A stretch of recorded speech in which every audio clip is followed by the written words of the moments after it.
Bienvenidos al podcast educativo con Fernando Damián Julián. Como parte de las actividades del doctorado en educación, en el seminario de intervención educativa que coordina el doctor Francisco Humberto Camarillo Rangel, de la Universidad IEXPRO. En esta ocasión abordaremos 3 temas centrales del campo educativo. El primero de ellos se refiere a los procesos educativos formales, no formales e informales. El segundo elemento o tema central de este podcast se refiere al pensamiento crítico en el estudiante. Y el tercer tema que abordaremos es el sistema burocrático reproductivo en el aula. Comenzamos. Para hablar de los procesos educativos formales, no formales e informales, debemos partir de la idea de José Manuel Turiñán López, que señala que se acepta conceptualmente que educación y escolaridad ya no se confunden a nivel general, porque, por una parte, la escuela termina en un momento determinado de la vida, y la educación es un proceso que dura toda la vida. Considerando que el término de educación es complejo, diversos autores lo han analizado desde diferentes perspectivas. Pero es hasta la década de los 70 del siglo pasado que, de acuerdo con Turiñán, se establecen las bases para separar a la educación en formal, informal y no formal, a partir de los trabajos de Combs y Hammett. Debemos señalar que para 1974, Combs identifica la educación formal con el sistema educativo escolar, institucionalizado y organizado, en tanto que la educación no formal con el conjunto de actividades educativas organizadas y sistemáticas que se realizan fuera del sistema escolar formal para facilitar determinados tipos de aprendizaje a subgrupos particulares de la población, tanto de adultos como de niños, y la educación informal con el proceso no organizado y no sistematizado de adquisición de conocimientos, habilidades, actitudes y pautas de conducta a través de la convivencia diaria, la influencia generalizada y los medios de comunicación.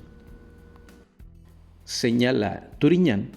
que estas definiciones tienen un uso genéricamente aceptado dentro de la comunidad científica de la educación, por lo que incluso el Banco Mundial las retoma y establece que la educación formal es el sistema de educación escolar institucionalizado, organizado, sistematizado, graduado y estructurado jerárquicamente, que comprende los niveles primario, secundario y superior, en tanto que la educación no formal no es ni una alternativa al sistema formal ni un sistema paralelo al mismo, sino que es un sistema complementario para los que siguen la educación formal y una nueva oportunidad para los que no tuvieron educación escolar.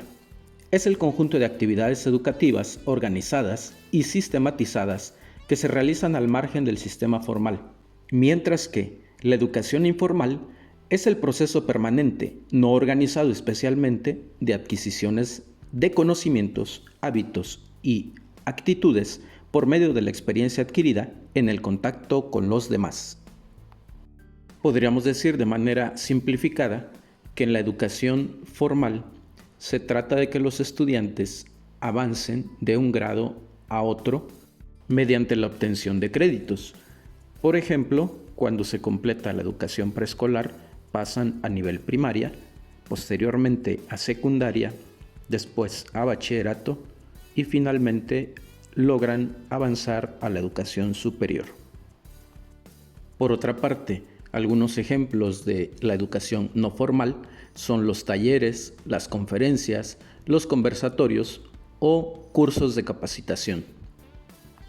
Y finalmente, hablar de educación informal es hablar de ese aprendizaje espontáneo o no planificado que se da de manera directa y conversacional a través del uso de diferentes medios de comunicación o con las redes sociales que también ahora interactúan en la práctica diaria. Revisemos ahora El segundo elemento de este podcast educativo, a partir de la pregunta que plantea el doctor Francisco Humberto Camarillo Rangel, en el sentido de qué manera podemos atribuir un pensamiento crítico educativo a nuestros alumnos. En este caso, lo primero es abordar el concepto de pensamiento crítico, y para ello nos apoyaremos en la definición que establece Agustín Campos Arenas, en la que señala que el pensamiento crítico es el pensar claro y racional que favorece el desarrollo del pensamiento reflexivo e independiente, que permite a toda persona realizar juicios confiables sobre la credibilidad de una afirmación o la conveniencia de una determinada acción. Es un proceso mental disciplinado que hace uso de estrategias y formas de razonamiento que usa la persona para evaluar argumentos o proposiciones, tomar decisiones y aprender nuevos conceptos. Considerando que el término crítico proviene del griego kritike, que significa el arte del juicio, es decir, la aplicación o uso de nuestro propio juicio en la toma de acción, de aceptación o rechazo de una información. Podemos decir que el pensamiento crítico se puede fomentar desde el ámbito educativo formal o no formal, pero difícilmente esto sucederá en un ámbito educativo informal, dado que este es casual y no es dirigido. Para atribuir un pensamiento crítico educativo a nuestros alumnos, es esencial fomentar un entorno de aprendizaje que promueva la reflexión, la indagación y el cuestionamiento constante. Y esto se logra a través de metodologías activas como el aprendizaje basado en problemas, el debate, la discusión en clase y el uso de estudios de caso que obliguen a los estudiantes a analizar diferentes perspectivas y a desarrollar sus propias conclusiones fundamentadas.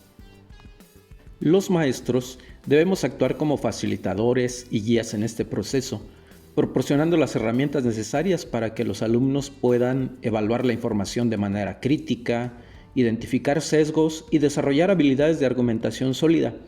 Además, es importante integrar el pensamiento crítico en todas las áreas del currículo de manera transversal para que los estudiantes puedan aplicar estas habilidades en diversos contextos y situaciones. El docente, cuando evalúa, debe centrarse no solo en el conocimiento adquirido, sino también en la capacidad de los estudiantes para pensar de manera crítica y creativa,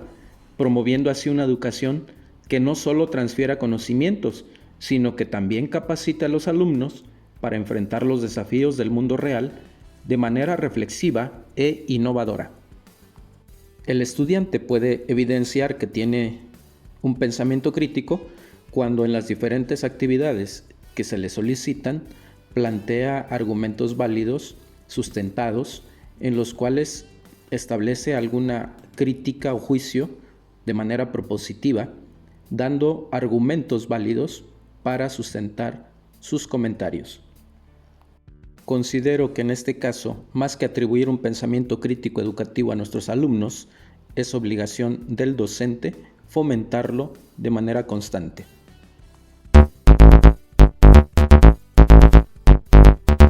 El último elemento de nuestro podcast educativo parte del planteamiento de la siguiente pregunta. ¿La educación y el maestro adoctrinan al individuo a un sistema burocrático reproductivo que predomina en las masas sociales? Magali Hernández Aragón señala que algunos autores como Giroux, Bourdieu y Passeron establecen que históricamente una de las funciones atribuidas a la formación docente es la de posicionarla como un dispositivo mediador entre la cultura hegemónica y la reproducción de las clases sociales que convengan a los fines del sistema social, económico, político y cultural que la legitimen. Por lo que las instituciones educativas, al situarse como instituciones del Estado, se establecen con base en una relación dialéctica con el ejercicio del poder y el control acorde con los lineamientos de la estructura social dominante, situándose como parte del proceso de regulación social que estructuran y organizan las prácticas en la vida cotidiana en general, y a través de la vida institucional en particular. Visto desde esta perspectiva, las mismas instituciones formadoras reproducen las relaciones de poder y de control al interior de ellas, por lo que podríamos sostener que la educación y el maestro sí adoctrinan al individuo a un sistema burocrático reproductivo que predomina en las masas sociales. Es decir, que incluso el propio maestro ha sido adoctrinado dentro de ese sistema burocrático reproductivo, porque, como señala Giroux, citado por Magali Hernández, desde la perspectiva política de poder y control implementada en las instituciones educativas, el desarrollo de la formación del profesorado no se sustenta como un ente activo que produzca sus propias enseñanzas, contenidos, conocimientos, dispositivos y relaciones, sino que se establece como un ente administrativo, un reproductor de conceptos, acciones y dispositivos ya establecidos socialmente. Esto sucede sobre todo en lo que es la educación básica, inicial o elemental, a diferencia de lo que puede suceder en las universidades públicas, sobre todo las autónomas, en las que precisamente uno de sus elementos centrales es la libertad de cátedra. Aquí sería importante relacionar el planteamiento de la primera pregunta de este podcast con este segundo elemento, donde justamente se trataría de lograr una educación en la que el docente fomente un pensamiento crítico para que dentro de esa posibilidad el estudiante genere sus conocimientos a partir de argumentos válidos, independientemente de lo que el sistema le esté indicando, con esa posibilidad para hacer mejoras continuas. Reflexionar sobre estos elementos educativos nos va a permitir realizar intervenciones educativas acordes a los contextos en los cuales se ubiquen nuestros estudiantes. Es importante no perder de vista el elemento del pensamiento crítico, no solo a partir de fomentarlo en el estudiante, sino a través de un ejercicio constante y autocrítico que se fomente en el propio docente, porque es quien promueve los distintos saberes y desde la planeación de sus cursos puede organizar los contenidos de manera eficaz para que el estudiante adquiera diferentes tipos de habilidades y conocimientos en un proceso formativo acorde con sus necesidades.